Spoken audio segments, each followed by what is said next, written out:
Thank you, Kelly Smith families, for tuning in tonight. We are thrilled that you are joining us for one of many virtual family nights this year.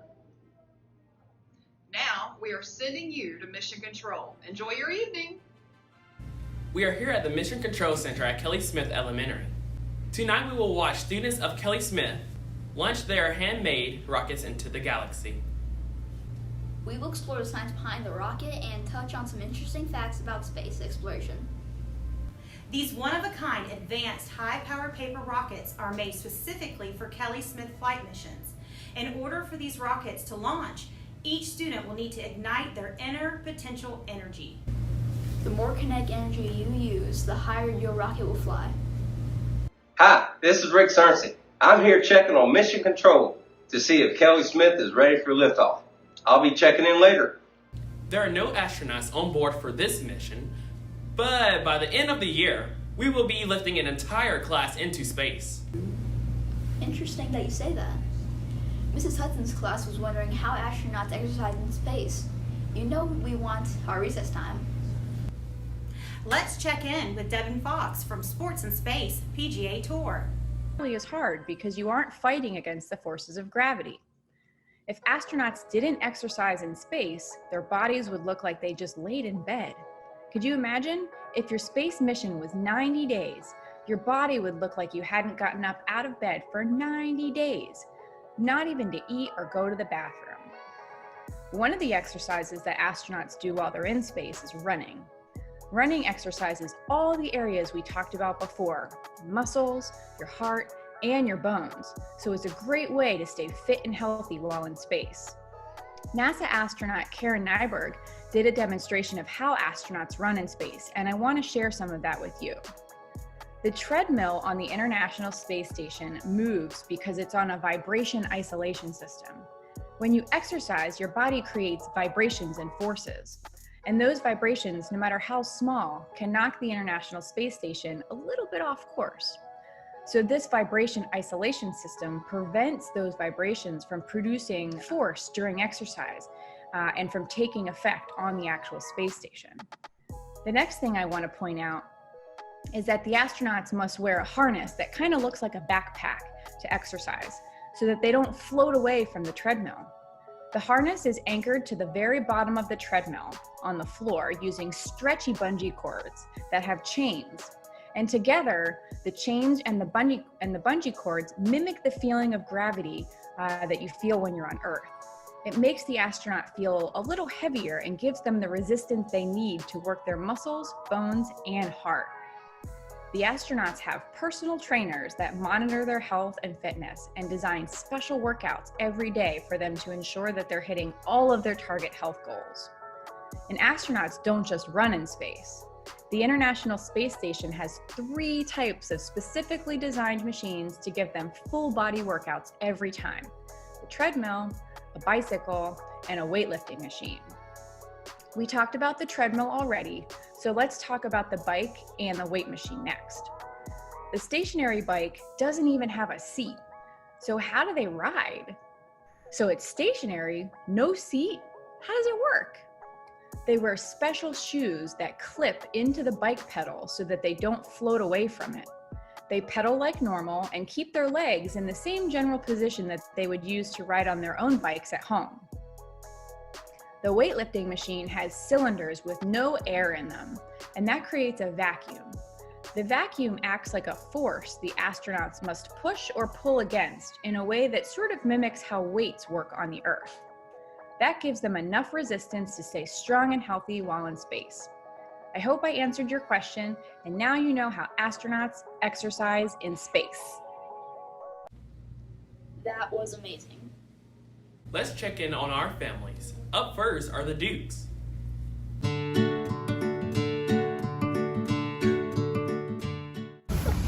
I'm Trent Duke. This is my dad, Zach. This is my brother, Hudson. This is my mom, Christina. Yeah, we're about to go for rocket. Yeah, let's go. Yeah.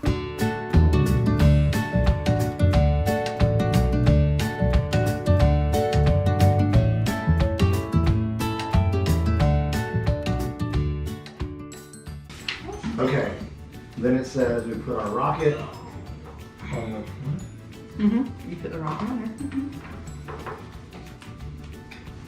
You may have squished it a little bit with our. Nope. Perfect. Yeah. And voila. Yay! Wow, the Duke family sure knows how to work as a team. Mrs. Sapp's class has a question about jumping out the moon with a parachute. Let's see what Miss Karen Young from WAS Education has to say. Hello, Mrs. Sapp's class at Kelly Smith Elementary. I'm Karen Young, CEO of WAS Ed. I work for Steve Wozniak. He's the guy that invented the personal computer. So we spend a lot of time on science around here. We were really excited to be picked to answer your question about if you could parachute from the moon. So we put a team of experts together, and let me show you what we learned. Can I parachute from the moon? Well, first of all, you can jump high on the moon, but you can't jump high enough to break the gravity and get out into the atmosphere and start heading toward that big blue marble. So we'd have to have some propulsion and some thrust. So think about when you see a rocket take off. That rocket has big, powerful engines, and those engines help the rocket lift off from the gravity of the Earth and get out into outer space. So we thought, well, what if it were possible to be a human rocket? What if we had propulsion built into a magical suit, and the suit would protect us from what we would encounter? If we could do that, then what would the rest of the journey be like? We did some research on how parachutes work. So gravity pulls us down as we're approaching the Earth's surface from the moon, where air resistance is what pulls us up. So if you think about a Kleenex, if you put a Kleenex in front of your mouth and you blew into it, that air would make the Kleenex move away. Air is what we call the atmosphere. The gravity of the Earth holds our atmosphere close to the planet, and that's what causes the parachute to give lift. So if we can make this journey, then the parachute won't get us off the moon, but let's see if it could slow our descent to get us back down to the Earth as we went through. So here's the trick. We'd have to cover 238,900 miles or 384,400 kilometers to get to the moon, from the moon to the Earth. That's a little bit further than your bus ride to school.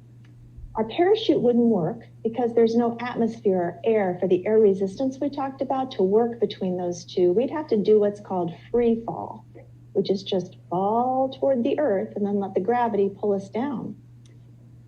There's another problem too. That's called orbit. See, once you get close to Earth's gravity, you start to move around it. And so you get close to the Earth, but don't quite fall into it. And then the next time you get a little closer and a little closer. And we wouldn't be able to avoid that orbit, so it would take us a long time. Here's some really bad news. It would take us 2,350 years to free fall from the moon to the Earth, which is a little bit longer than most of us could stand to be on the very same journey. But there's more bad news. When we've started to get closer to the Earth, there are 13,000 chunks of space debris out there. That's just basically floating junk. And some of those are big, huge rocks, which would be, ouch. That rocket suit would have to allow us to dodge a lot of stuff. And if we made it through the orbit and the space debris, things would get very hot.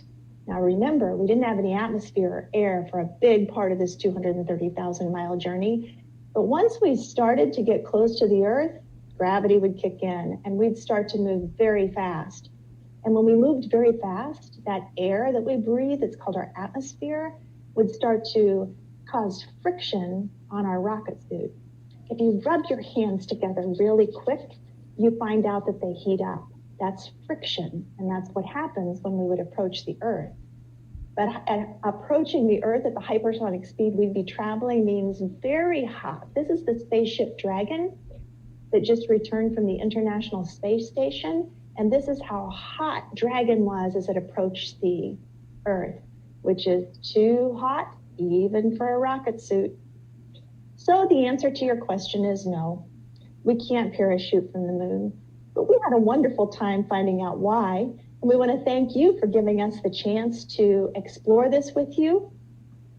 and to use our imagination to think about how much fun it would be if we really could parachute from the moon. Take care and keep studying space and science. Now that's a lady who knows her stuff. Did you know that we have the PCSD Rocketeers here? Let's see what they're up to. Hello, Kelly Smith Sharks. I'm Mikey Helms, and this is Lorena Domini. We are STEM specialists of Putnam County School District, and we are very excited to talk to you today about rockets. Woohoo! The rocket that is included in your kit is different from the rockets that we are launching. This is the type of rocket that you will be constructing. It is made out of cardboard and tape. It has a cone-shaped tip and has 4 fins. The fuselage or body is hollow, and this is the part of the rocket that will fit around the firing tube. Now on this launcher, you can see the angled end, and this is called the firing tube. Place your rocket on the tube and make sure that the rocket is all the way down. On the opposite side of the launcher, you will secure your Coke bottle. So this one seems to be very secure. All right, so before we launch, let's first talk about what's happening right here. Notice the rocket is just sitting still on the launcher. It is said to be at rest or not in motion. So, do you know what force is keeping the rocket from floating away? Gravity. Yes, it is gravity. Gravity pulls objects to the center of the earth. So, what needs to happen for this rocket to lift off? We have to apply a force stronger than gravity. So let's take a look at the bottle. I know you can't see it, but there is something in this bottle that will help us launch our rocket. Do you know what it is, Mikey? Air. Yes. I heard a lot of you out there say air too. So there's air trapped in this bottle. When you stomp on the bottle, the air from the bottle will go through the tube and thrust the rocket into the sky. That's the pushing force that is needed to get the rocket in motion. So let's take a look at what happens when I use my hands to squeeze the bottle. Whoa, wasn't that cool, Mikey? That was cool. All right, so what do y'all think would happen if you stomped on the rocket? Well, we'll just leave that up to you to do and to find out. So, Mikey, can you tell us about the rockets that we're going to be blasting off? Yes, I can. Our rocket also has a cone-shaped tip and 4 fins, but it is constructed out of plastic and glue instead of paper and tape, so it's a lot stronger. It is also different from your rocket because the fuselage or the body is not hollow. 2, this rocket is secured to the launcher with an attachment on its side. Another difference is the rocket has an engine, and it is started with an electrical launch system. So before we let you go off and launch your own rocket, we just want to remind you and give you a suggestion. Launch your rocket in open areas, away from trees and tall buildings. Try to get it away from the house so it doesn't go on the roof. Always check the wind. This is really important whenever you launch a rocket because the wind will carry this in a tree or on top of the building. All right, so boys and girls, start studying Newton's laws of motion, and you will be on your way to becoming a Kelly Smith Shark rocket scientist.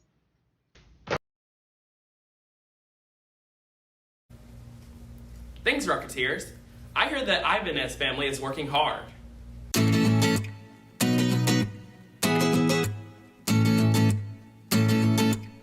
Hi there, my name is Gianna, and this is my older brother, Elijah. This is my mom. This is my baby sister, Giselle, and this is my dad. And we're gonna build a rocket. Woo!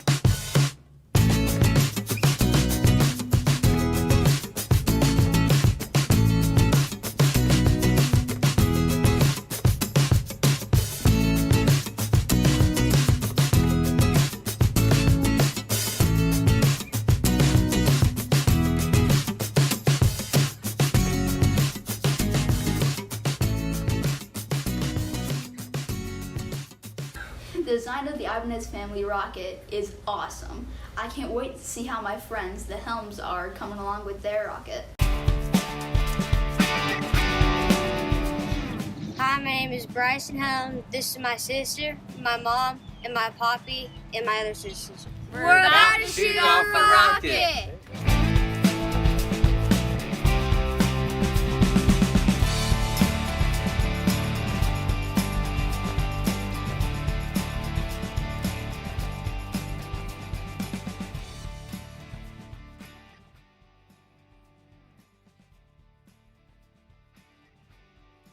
Hi everyone, my name is Joseph Ranke and I'm the Director of Club for the Future. And I have a question for you. Have you ever thought why the Earth needs space? Is it important? Is it a gift? One thing we do know is space is huge. In fact, more than 1,300 Earths could fit into Jupiter's sphere alone. This is a really good thing. As more people start to inhabit Earth, space could provide the room we need to grow. And as the population of Earth grows, we're going to need more resources. But guess what? Space is full of them. Whether it's using the sun's unlimited energy supply more efficiently, or mining metals from asteroids, or water reserves on the moon, these resources can sustain humans living and working in space, or help us here, back on Earth. And to help us explore space, we have this amazing gift, and it's called the moon. Because of its close proximity and very low gravity, we can use the moon as a space airport to help usher us to other areas in our solar system. What's really interesting is these amazing facts about space were once questions, and they were answered by people just like you. And just by participating in Space Night and thinking about the future in space, you are already that much closer to your journey on having this amazing STEM career and perhaps one day living and working in space yourself. So have a fun evening, everyone, and we'll see you soon. Ms. Cooper's class has a question for our panel of experts. The class wants to know how astronauts sleep at night. Let's hear from Ms. Kathy Schofield from STEM 2 Hub.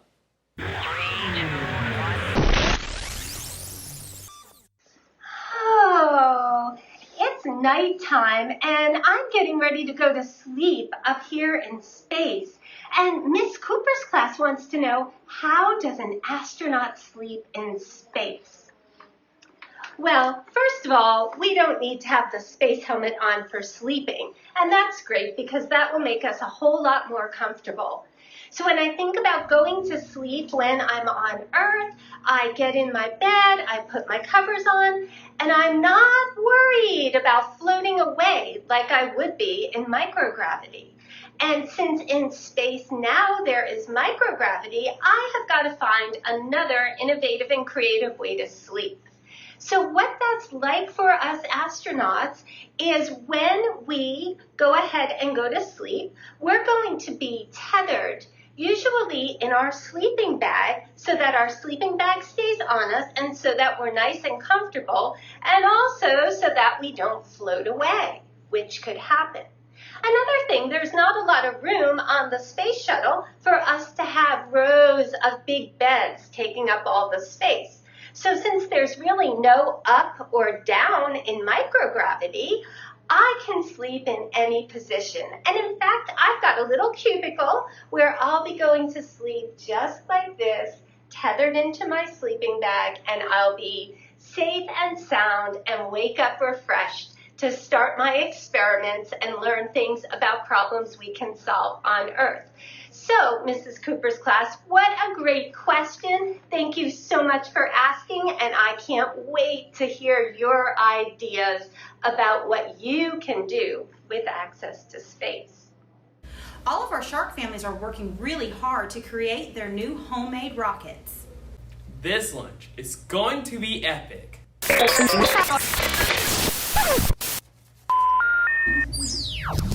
Uh-oh, it appears we have a glitch. We need to call in our special guest to handle this.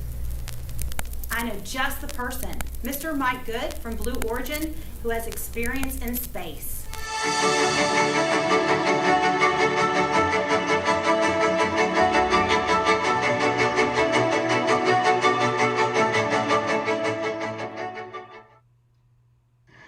I'm excited to have Club for the Future partner with STEM 2 Hub to help all of you imagine a future of living and working in space to benefit Earth.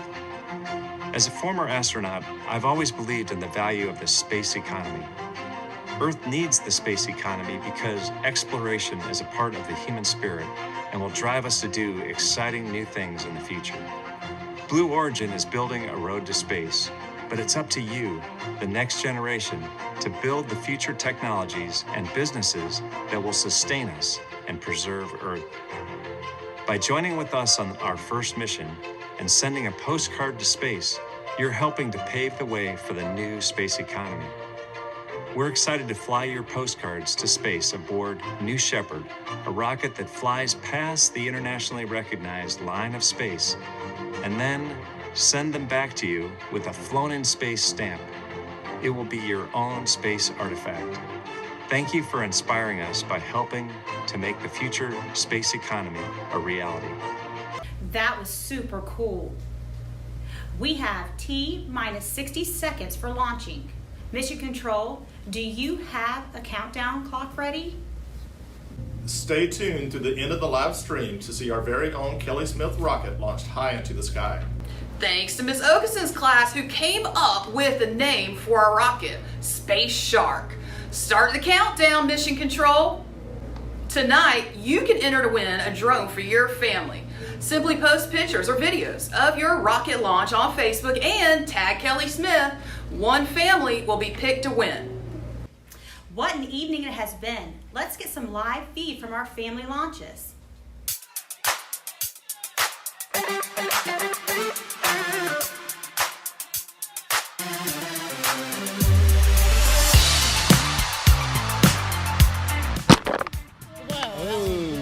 Blew that one apart. Both feet. Good job.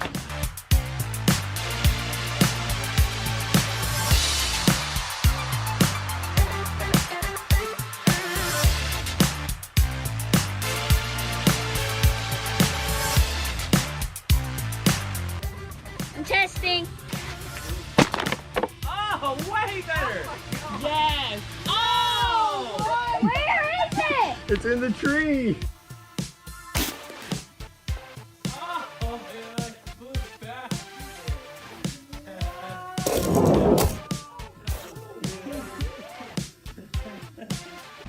Greetings, we are live on location at Kelly Smith Elementary School in Palatka in Putnam County, Florida. We are here at the launch site getting ready to send 3 rockets on their journey. All right, so we're going to launch our rocket soon, in a few minutes, but we're placing an altimeter in one of the rockets so we can see how high this rocket flies.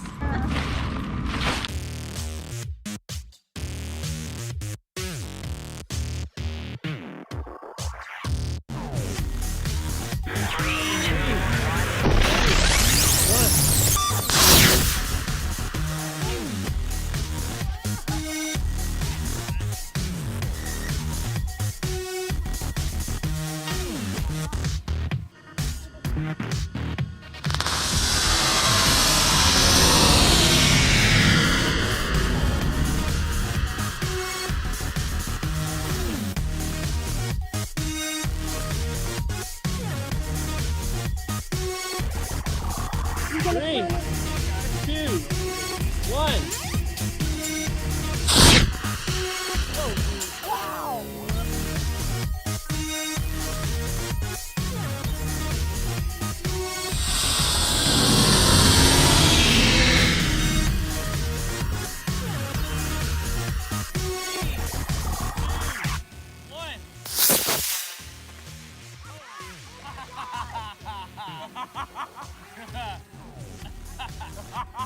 Look how high it is. It's just up.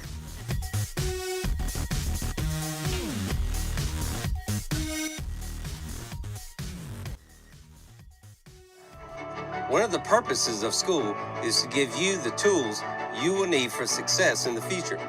And jobs of the future are changing rapidly because of innovation and technology. The opportunities for careers in the space industry are becoming a reality. Did you know that we are working on building a colony on the moon by the year 2024. Just imagine being one of the people who gets to live and work on the moon. What problems could you solve with access to space? Imagine what it would be like to live and work in space. Who knows? Your idea could even end up on the space shuttle with the astronauts who live there. Dream big, work hard in school, take STEM classes, and maybe you will have a career in space. I'm looking forward to seeing your ideas.